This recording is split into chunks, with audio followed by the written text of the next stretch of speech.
Hello, everyone. Welcome back to Yusuf Reacts. Today, we have a special treat for you. I'm Lois, and let's jump right into it. Let's travel back to 2008 and revisit pop culture, shall we? The most popular TV show in the country was American Idol. Studio comedies like Forgetting Sarah Marshall could still gross over $100 million at the box office. Plus, superhero fatigue did not exist, which is the perfect seg into our conversation about the best comic book movie of all time, The Dark Knight. 15 years ago today, The Dark Knight, Christopher Nolan's highly anticipated sequel to Batman, begins at theaters in the U.S.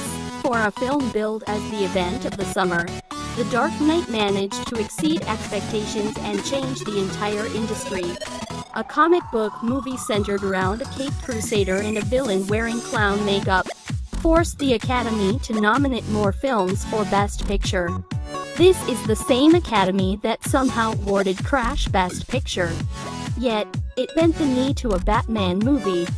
The setup for The Dark Knight is relatively straightforward for a Christopher Nolan movie. After the events of Batman Begins, Batman Christian Bale is now the notorious crime-fighting vigilante of Gotham City. With the help of Police Lieutenant James Gordon Gary Oldman and District Attorney Harvey Dent Aaron Eckhart, Batman sets out to eliminate organized crime. Standing in his way is the Joker Heath Ledger, the sadistic criminal mastermind and agent of chaos who wants to witness Gotham burn. The Joker pushes Batman to his limits, forcing Bruce to face several morally complex issues as he learns the true meaning of sacrifice. Thanks to his commitment to originality and prowess in practical effects, Nolan is one of the few filmmakers who can sell a movie on his name alone. No filmmaker better understands spectacle and the process of eventizing a film than Nolan. When adapting the source material, Nolan viewed the comics as a guide, not a map. There are comic book principles he followed, such as Batman's unwillingness to kill or use guns. However, Nolan used The Dark Knight as an excuse to make a crime drama. The Dark Knight is a neo-noir disguised as a comic book movie, and that's what makes it so good. It's not interested in fan service. Instead, it simply wants to weave an elaborate morality play with the main players being comic book characters. It's like Nolan said, what if I make a remake of Michael Mann's Heat set in Gotham City? As he envisioned his Batman sequel in the mid-2000s. Did Nolan actually say that? No, probably not, but the filmmaker has stated in numerous interviews that he inspired The Dark Knight. Nolan told GQ how man turned Los Angeles into an epic playground in Heat. Nolan did the same with Gotham, filmed in Chicago, for The Dark Knight. Nolan filmed The Dark Knight in a real city with real people and real effects. This is not a film that was shot on a soundstage. The semi-truck flip happened. These practical effects, along with the sweeping shots of the city, add to the authenticity and grittiness of Gotham. Speaking of Heat, Nolan's homages to Mann's action thriller are littered throughout the film. The opening scene heist and the car chase from The Dark Knight were inspired by the armored truck heist and bank shootout in Heat.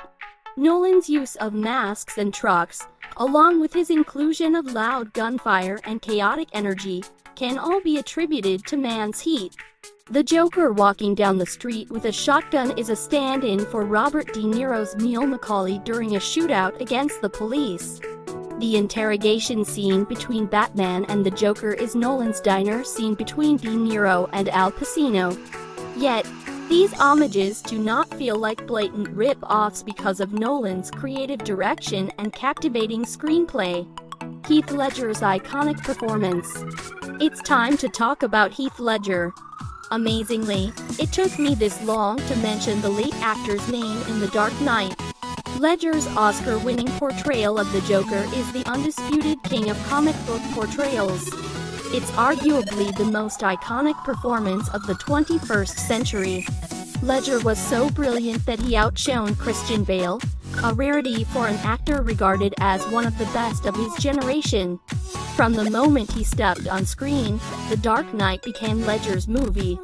The sinister laugh, the smudged makeup, the red lipstick, the facial scars, the slick green hair, the constant licking of his lips. This attention to detail allowed Ledger to differentiate himself from previous Joker portrayals, most famously by Jack Nicholson and Cesar Romero. With so many debates in the industry about method acting, it's refreshing to read such kind words about Ledger's behavior on set from his colleagues and crew members despite remaining in character. The Dark Knight's lasting legacy. The Dark Knight became the superhero industry's first billion-dollar movie. It created a blueprint for auteurs to follow when crafting a comic book adaptation. Nolan recently told Hugo Crypt that he will never make another superhero movie. I agree with Nolan. He should never make another superhero movie. If the greatest comic book movie of all time is on your resume, your job in this genre is complete.